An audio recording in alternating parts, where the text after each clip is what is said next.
Sid. Your new companion appears much more formidable than your uncle. Should I be worried? You haven't been introduced. Jill, Clive has told me much about you. All lies, I'm sure. Your Stolas said that Dalamil has a bandit problem. Indeed. Although, you're a little late. They left with our food and guild days ago. Any idea where they went? The desert's a big place. Your guess is as good as mine. But the fact is, I have more immediate concerns. What did you say to me? What did you say? As if by magic. Let's just say we've yet to reach a consensus about how to solve Dalimil's little problem. And at this rate, it won't be the actions of the bandits which prove to be our undoing. It will be our own. I've tried reasoning with the dissenting parties, but even the Desert Hare has limits. Perhaps we could talk to them. What makes you think they'll listen to us? What makes you think they won't? She makes a fair point, Sid. And you won't have wasted much of your precious time if you fail. They're just across the courtyard.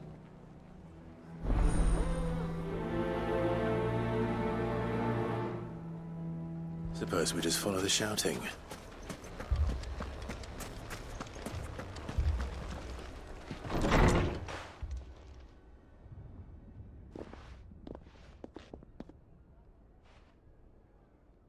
You wouldn't talk like that if it had been your men whose throats were slit. Blood for blood, it's the only way. We hire mercenaries and have them mount the bandits' heads on our walls as a lesson to the rest. And what happens when those mercenaries are slaughtered like your men? Are you going to hire more? We're better off using that coin to buy food and supplies. If we hire mercenaries, the only thing we're buying is the bandit's ire. And you cannot fill empty bellies with that. Do you hear me? But what happens when they come back? Maybe it'll be your throat that's slit. That's enough. Both of you. Any more of this and I'll throw you out myself. Come back when you're ready to talk like adults.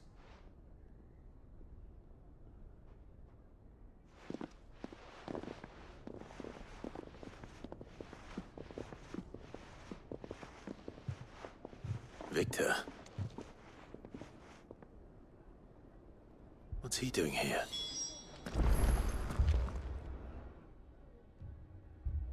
Sid. And Lady Jill. What brings you here? I was about to ask you the same thing. Costness is in chaos, and the markets have all but ceased to operate. The Briar's Kiss here in Dalamil is the only place I can reliably obtain supplies. I was here to do just that when Master Lubor told me of his troubles. He thought I might be able to talk some sense into these fools. But if you're here, I suppose his patience must be waning. Who are those people? Those were the thorns in Lubor's side. And the reason this place might be headed the same way as Costness. It's these accursed skies. The darkness is enough to drive a man to madness. Or an entire city, for that matter. We're still working on the skies. But in the meantime, perhaps we can find a solution to Dalamil's problems. I hope so. For all our sakes.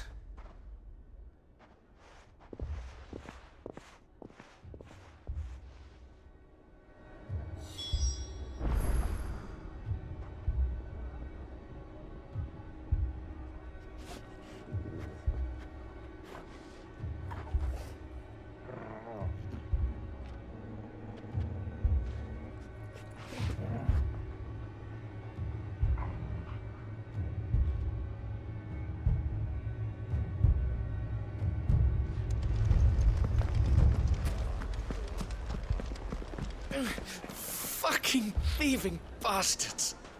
As if life hadn't been hard enough round here since the Fang fell.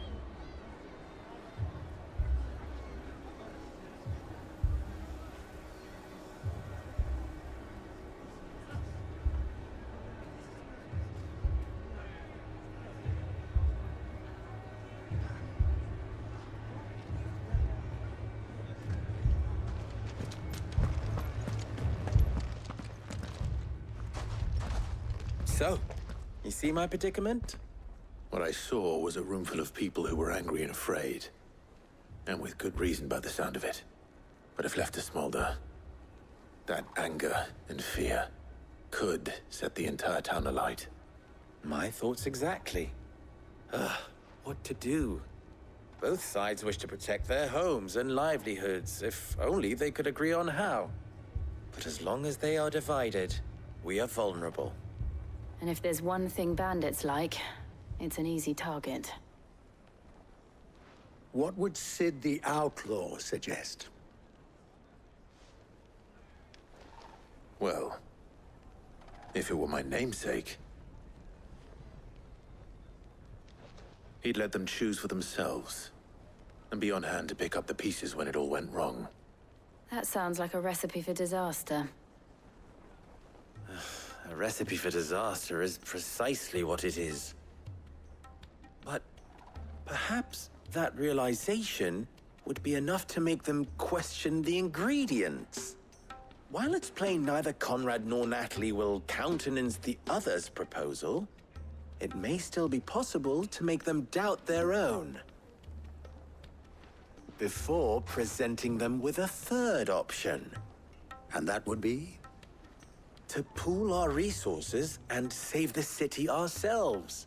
Why fight each other? When all that fear and anger can be directed at the bandits. It appears we have a plan of action. Victor, pay Conrad a visit. See if you can't convince him of his folly. I'll speak with Natalie. As you wish. Your faces are not well known in this town. That may prove useful.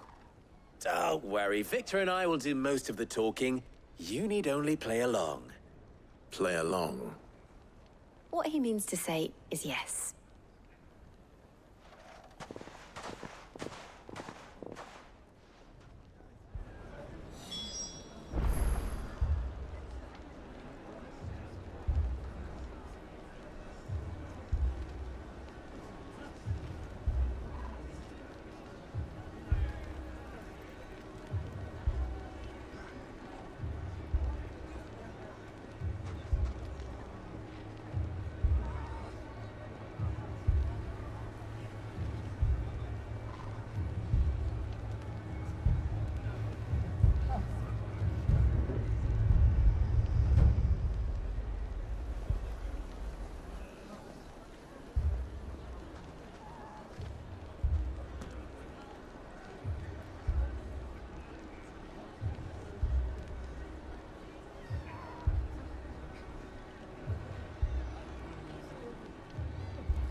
Picture it, Conrad.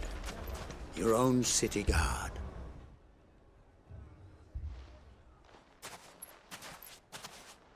Ah, here she is. The Lady of the Spear herself. Conrad, may I introduce you to Jane, commander of the Red Wings, the oldest mercenary guild in the Free Cities. A pleasure, my lady. The pleasure is all mine. As I told you, I summoned the commander here from Canver to inquire about a contract. Victor says you told him no. That there aren't any men left to hire. Is that true? True as the crystals cracked. Nobles came and claimed every last one worth his salt. And not just from us Red Wings. You know of the 7 high houses. There must be 2 swords assigned each one. Granted, we have a few boys left. If it's boys you're looking for. Well, Conrad, are you saying that Dalamel's finest cannot defend this town better than a gaggle of unblooded striplings?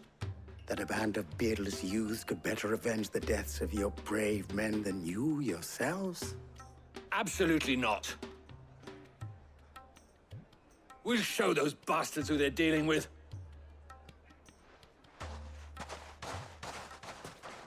I can't believe that actually worked. Conrad's not what you called the brightest candle in the crypt. And there's a reason why I had you do the talking and not Sid. Well played, milady.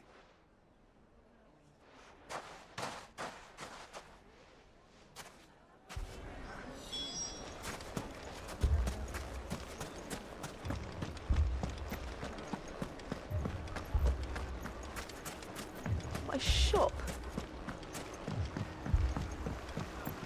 If I had my pickaxe, I would... I mean, it may still be possible to buy something. Ah, here he is now.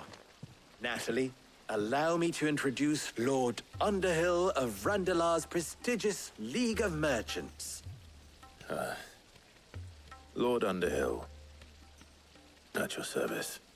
Underhill. I was just telling the good lady of our conversation, my lord, and how you were lamenting the state of the capital's stores. Lubor says that not only are the granaries almost empty, but that war and the Blight mean this season's harvest won't be enough to fill them for winter. Indeed, certainly that is the case.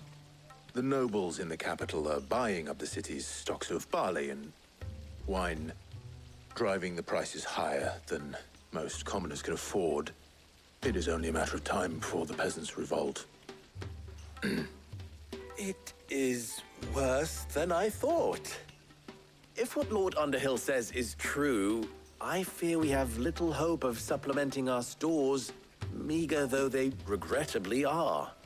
And while I applaud your endeavors to dissuade our more bellicose citizens from seeking vengeance, I sense Conrad is not wrong in his assessment of the bandits' likely return. Which means that now, more than ever, we will need to secure what little we still have. Food, weapons, herbs, everything. If our humble town is to endure not only this hardship, but those that are certain to follow, we must stand united. All right. If it will help to protect my home, I'll do it. But you needn't have gone through this charade.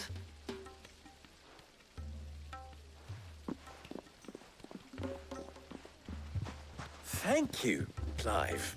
Your performance was nothing if not workmanlike.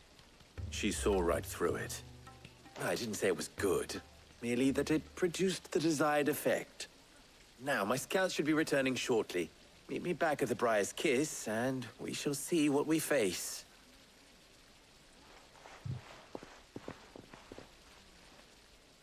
I'm not convinced our roles in this ruse were entirely necessary. It appears I have I don't no know. choice but to do what... Conrad seemed quite taken with you. Mummy, I'm scared. Oh, I'm ruined. Good news, Sid. Both Conrad and Natalie have somewhat gracefully accepted their new roles. With time, they may even learn to. Time no longer appears to be the luxury it was before lunch. I take it your scouts found the bandits. Technically, it would be the bandits who found my scouts. It appears they march for Dalimil as we speak. All of them. You're not serious. They don't just want food, they want the whole damn town.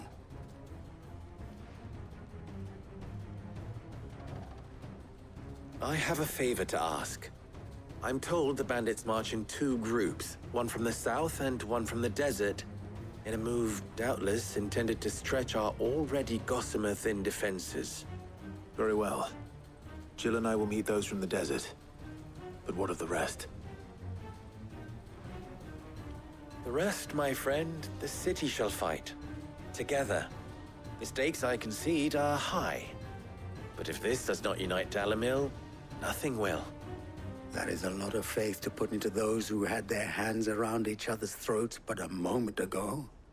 Then it will be for us to see that their hands are kept occupied. And I do mean us. I thought you might say that. We'll hold them off for as long as we can. And we will do the same.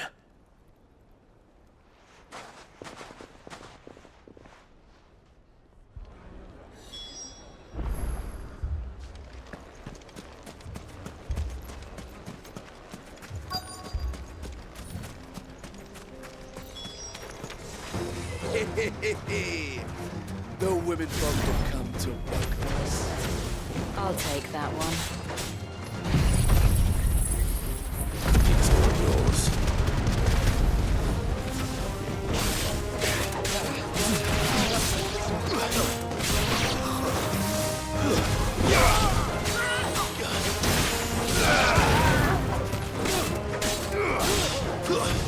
Stay down! They mean to overwhelm us.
The townspeople.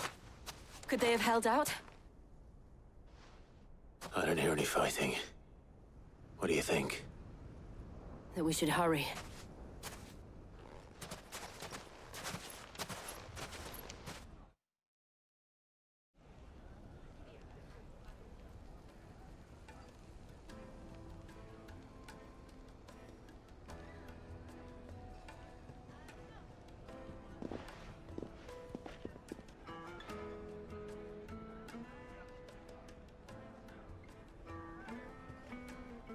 Natalie, I owe you an apology.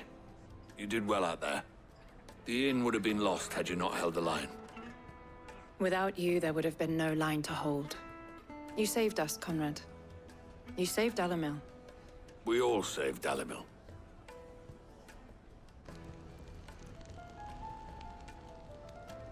Conrad seems to have had a change of heart.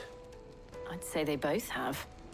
I take it from your presence that our visitors from the desert won't be joining us either. Pity. The plan worked, Sid. Granted, it only took an army of bloodthirsty bandits at our gate. Calm now, Victor. Why quibble over the details? We are united, and that is all that matters. As for you, Sid, you fight considerably better than you act. I'll take that as a compliment.